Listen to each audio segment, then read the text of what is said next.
My name is Robert Caveman. I am 42 years old, and I work as a cave guide for Mammoth Cave National Park, leading specialized wild cave tours through undeveloped sections of the world's longest known cave system, which contains over 400 miles of surveyed passages beneath south-central Kentucky. Before we begin, let us know in the comments where you are watching from, please. I've been working cave guiding for 16 years, specializing in technical tours that take experienced cavers through challenging sections of Mammoth Cave that require crawling, climbing, and navigation skills in areas where normal tourist tours never venture. This happened last November while leading a 6-person wild cave tour through the Violet City section, a remote area of Mammoth Cave located about 4 miles from the historic entrance and accessible only through narrow passages that require technical caving skills. The Violet City tour is one of our most challenging offerings, requiring participants to have prior caving experience and physical fitness for navigating tight spaces, vertical climbs, and areas where the cave environment tests both skills and endurance. My group consisted of experienced cavers from various states who had completed similar tours in other cave systems and were familiar with the safety protocols and physical demands of technical underground exploration. We entered the cave through the historic entrance and traveled for about 3 hours through established passages before reaching the more challenging sections that characterize wild cave exploration in areas where few people venture. Around noon, while navigating through a passage known as the corkscrew, where cavers must squeeze through a twisted tube barely wide enough for human passage, one of my tour participants reported hearing voices from areas where no other cavers should be present. The voices seemed to be coming from passages that branch off from our route, but these areas had been closed to tours for safety reasons and shouldn't contain any authorized personnel or tour groups. Around 1 p.m., while we were taking a break in a larger chamber called the Cathedral, several tour participants began reporting unusual phenomena that immediately distinguished this tour from routine wild cave exploration. Multiple people observed lights moving through passages that connected to our location, but the lights didn't match the characteristics of modern caving equipment and seemed to be following patterns that suggested different navigation methods than contemporary caving techniques. The lights appeared to be carbide lamps or torches rather than LED headlamps, and they were being used by what appeared to be cavers dressed in period clothing from earlier eras of Mammoth Cave exploration. Most remarkable was that these historical cavers seemed to be conducting their own exploration activities, following routes through the cave system that weren't documented in current cave maps and accessing areas that had been considered impassable or unknown. Around 2 p.m., while we were preparing to continue our tour through a section called the Bottomless Pit, several of the historical cavers approached our group and seemed to be offering guidance about safe passage through challenging cave terrain.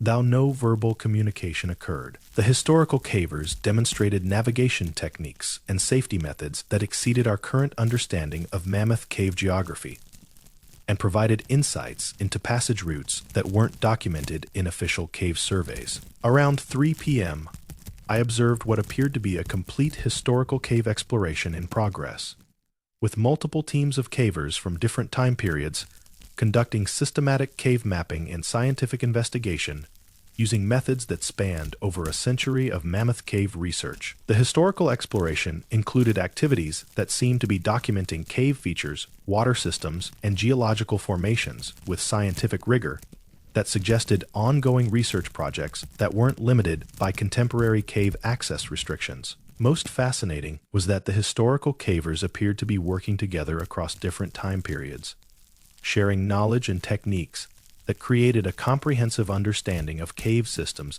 that exceeded any single era of exploration. Around 4 p.m., several of the historical cavers guided our group through passage routes that provided access to cave formations and chambers that weren't included in standard wild cave tour itineraries, enhancing our underground experience beyond normal tour expectations. The guidance resulted in cave access and educational opportunities that exceeded what should have been possible using established tour routes, providing insights into cave geology, hydrology, and biology that enhanced understanding of Mammoth Cave's complex ecosystem. As we concluded our tour and returned toward the historic entrance, The historical cave exploration activities gradually faded until we were traveling through normal cave passages without additional guidance or unusual phenomena. When we completed our tour and returned to the surface, I documented our route and experiences while being careful about describing phenomena that might require additional investigation by park management and cave research personnel. 3 weeks later, I was contacted by Dr. Arthur Palmer from the Cave Research Foundation, who specialized in mammoth cave geology and had maintained interest in unusual experiences reported by cave guides and tour participants. Dr. Palmer explained that encounters with historical cavers had been reported in Mammoth Cave for decades, particularly during wild cave tours that accessed remote areas where early cave explorers had conducted significant research and mapping activities. He showed me historical accounts from cave exploration dating back to the early 1900s, describing similar encounters with cave explorers who seemed to be continuing research and mapping activities, despite the passage of decades since their original work. According to Dr. Palmer's research, Mammoth Cave had attracted dedicated explorers and researchers whose commitment to understanding the cave system had been so intense that some aspects of their work seemed to continue beyond their active careers or lifetimes. He also mentioned that wild cave tours often accessed areas that had been central to historical exploration efforts, and where the most dedicated cave researchers had spent countless hours documenting cave features and developing navigation techniques. I spoke with veteran Mammoth Cave guides who had worked in the cave system for decades and were familiar with its complex history, and the generations of explorers who had contributed to current understanding of cave geography and scientific significance. Several described similar encounters with historical cavers, emphasizing that such experiences seemed to represent the continuation of exploration traditions and scientific dedication that had characterized Mammoth Cave research since the early days of systematic cave investigation. I continue working cave guiding at Mammoth Cave because it is challenging work that connects people with one of the world's most significant cave systems and helps them understand the complexity and beauty of underground environments. But I am much more respectful now of the historical significance of cave exploration and the dedication of researchers whose work continues to inform contemporary cave understanding. When leading wild cave tours, I approach the work with appreciation for the generations of cave explorers whose knowledge and dedication establish the exploration traditions that guide modern cave access and safety. Understanding that some aspects of their commitment to cave research might extend beyond conventional understanding of scientific investigation.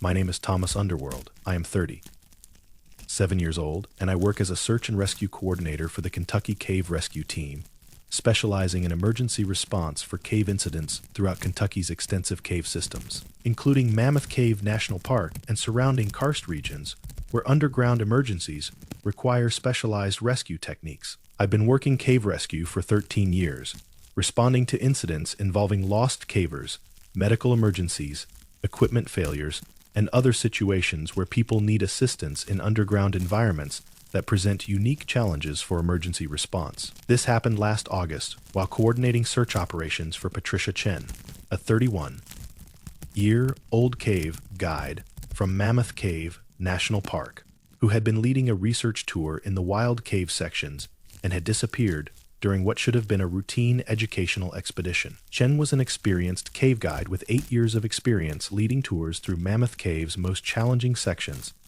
including areas that required technical caving skills and extensive knowledge of cave safety protocols. She had been leading a small group of university geology students on a research tour through the new Discovery section, an area of Mammoth Cave that provides access to ongoing scientific research and educational opportunities in areas not accessible to general public tours. When Chen's group returned from their tour without her, reporting that she had become separated from the group while investigating a side passage for research purposes, park management immediately initiated search protocols for missing personnel in cave environments. I was called to coordinate the search operation, working with Mammoth Cave National Park rangers and specialized cave rescue teams to locate Chen and ensure her safety in underground conditions where time factors and environmental challenges create urgent emergency situations. We began search operations immediately, following Chen's planned route through the new discovery section and checking all areas where an experienced guide might investigate research opportunities or encounter problems requiring assistance. Around 6 p.m. on the first day of searching, we found Chen's helmet and headlamp positioned beside a passage entrance in an area where she had been conducting geological observations with her student group earlier that afternoon. The equipment was placed neatly beside the passage entrance as if Chen had carefully removed it before entering the passage. But her radio and emergency equipment were with the helmet, making it impossible to understand why she would enter unknown cave areas without essential safety gear. We found no tracks or signs indicating Chen's direction of travel beyond the passage entrance.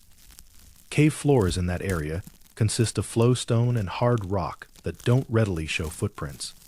But Chen was experienced enough to leave route markers if she was exploring unknown passages. Expanding our search into the passage where Chen's equipment was found, we discovered a complex system of interconnected chambers and corridors that weren't documented in current cave maps and that presented navigation challenges even for experienced cave rescue personnel. The passage system included areas that appeared to have been recently traveled, with evidence of human passage through sections that should have been virgin cave environment, but no clear indication of who had been exploring these areas or when the exploration had occurred. On the second day of searching, while our teams were systematically mapping and searching the previously unknown passage system, we encountered something that challenged our understanding of cave rescue operations and the nature of Chen's disappearance. Moving through the unmapped cave passages were figures that appeared to be cave guides from earlier periods of mammoth cave operations, conducting their own search and rescue activities using equipment and techniques from different eras of cave exploration. The figures seemed to be following search patterns that demonstrated extensive knowledge of cave geography and systematic approaches to locating missing persons in underground environments. But their methods exceeded current cave rescue capabilities. Most remarkable was that the historical rescue teams appeared to be coordinating their search efforts with our contemporary rescue operations, following complementary search patterns that enhanced coverage of the complex passage system. Around noon on the third day, one of the historical search teams approached our rescue personnel and seemed to be providing guidance about search areas and techniques for locating missing cavers in complex underground environments. Though no verbal communication occurred, the guidance resulted in improved search efficiency and access to cave areas that our teams hadn't identified using standard cave rescue protocols and mapping techniques. Around 4 p.m., following guidance from the historical rescue teams, we discovered Chen in a remote chamber about 2 miles from where her equipment had been found, in an area accessible only through technical climbing and passage navigation that would have challenged even experienced cavers. Chen was unharmed but reported experiencing disorientation about time and location during her exploration of the unmapped passages. She believed she had been exploring for only a few hours, though she had been missing for over 2 days. Most concerning was that Chen reported being assisted by cave guides who had helped her navigate through challenging passage systems and had provided food and water during her underground experience. But she couldn't clearly identify who these guides had been or how they had accessed the remote cave areas. Chen described the guides as extremely knowledgeable about cave systems and safety procedures, but their equipment and techniques seemed to reflect different eras of cave exploration and rescue operations. When we completed Chen's rescue and returned to the surface, we documented the incident while being careful about describing phenomena that might require additional investigation by cave management and research personnel. 2 weeks later, I was contacted by Dr. James Quinlan from Western Kentucky University, who specialized in karst hydrology and had maintained interest in unusual incidents reported during cave rescue operations throughout Kentucky's cave regions. Dr. Quinlan explained that similar guide disappearance and assistance experiences had been reported in Kentucky caves for decades, particularly in areas where dedicated cave researchers and guides had spent extensive time developing exploration and safety techniques. He described these phenomena as possible evidence that cave guides whose careers had been dedicated to cave exploration and visitor safety maintained some connection to cave rescue activities even after their active careers had ended. According to Dr. Quinlan's research, Kentucky's most experienced cave guides had often developed such intimate knowledge of cave systems that their expertise seemed to transcend normal understanding of cave geography and navigation capabilities. I spoke with veteran Kentucky cave rescue personnel who had worked cave emergencies throughout the region and were familiar with the challenges and techniques required for successful underground rescue operations. Several described similar encounters with assistance from experienced guides, whose knowledge and capabilities exceeded contemporary rescue training, emphasizing that such experiences seemed to represent the continuation of cave rescue traditions that spanned multiple generations of dedicated cave professionals. Continue working cave rescue throughout Kentucky because it is essential emergency response that saves lives and helps maintain safe access to cave systems for research, education, and recreation. But I am much more aware now that cave rescue operations might receive assistance from sources that extend beyond current rescue team capabilities. When coordinating cave rescue operations, I approach the work with appreciation for the accumulated expertise of cave professionals, whose knowledge and dedication to cave safety might continue to contribute to successful rescue outcomes in ways that exceed conventional understanding of emergency response capabilities.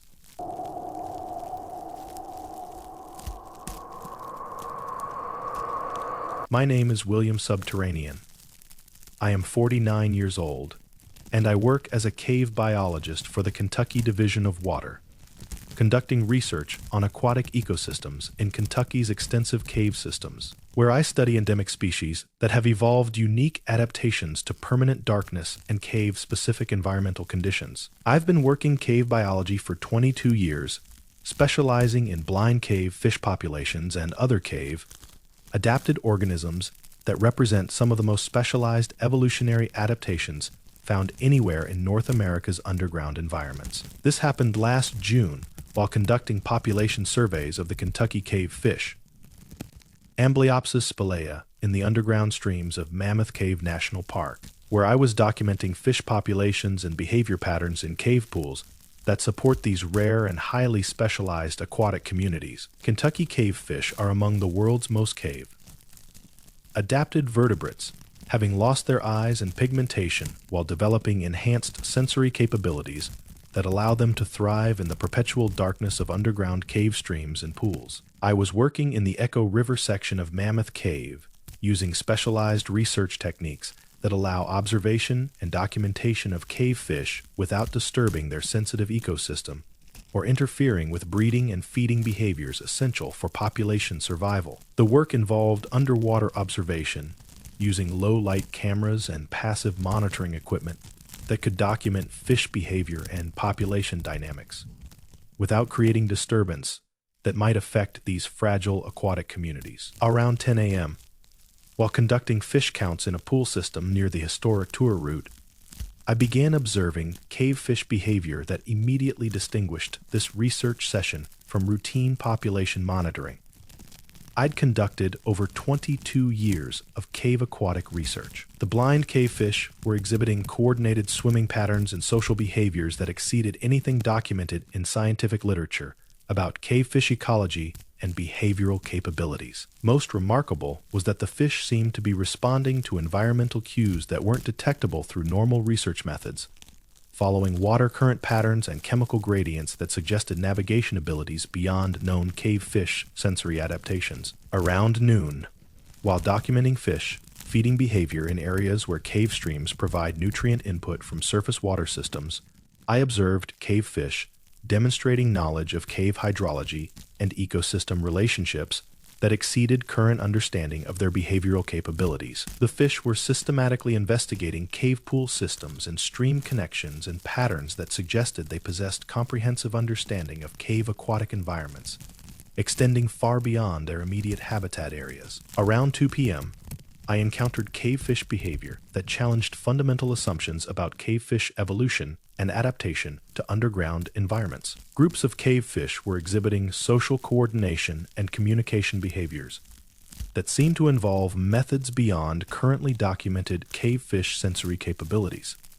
suggesting they possessed additional sensory adaptations that weren't recognized by cave fish research. Most fascinating was that the fish appeared to be conducting their own systematic exploration of cave aquatic systems, investigating water chemistry, current patterns, and habitat conditions with apparent scientific curiosity about their underground environment. Around 4 p.m., while I was documenting these unusual behavioral patterns, the cave fish began demonstrating awareness of my research activities and seemed to be deliberately positioning themselves to provide better observation opportunities for my study. The fish showed obvious intelligence and apparent understanding that my research was related to their population conservation and habitat protection, demonstrating cooperation that exceeded normal wildlife researcher interactions. Around 6 p.m., several groups of cave fish guided me to areas of the cave aquatic system that contained population concentrations and breeding sites that weren't documented in official cavefish habitat inventories. The guidance provided access to cavefish communities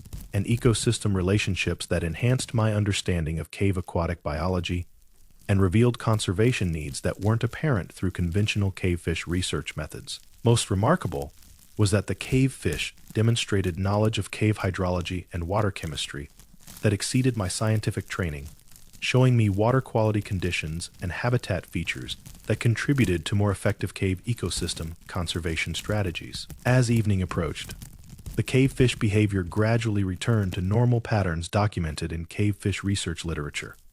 But the observations I'd made provided new insights into cavefish intelligence and ecosystem adaptation. When I completed my research and returned to Kentucky Division of Water Headquarters, I filed detailed observation reports while being careful about describing phenomena that might require additional scientific investigation before drawing conclusions about cavefish behavioral capabilities. I continue working cave biology throughout Kentucky because it is important conservation research that protects some of North America's most unique aquatic ecosystems and endemic species. But I am much more aware now that cave organisms might possess capabilities that exceed current understanding of cave evolutionary biology. When conducting cave aquatic research, I maintain scientific protocols while remaining open to the possibility that cave fish and other cave adapted organisms might have developed evolutionary adaptations that bridge the gap between known and unknown aspects of cave ecosystem relationships and organism intelligence.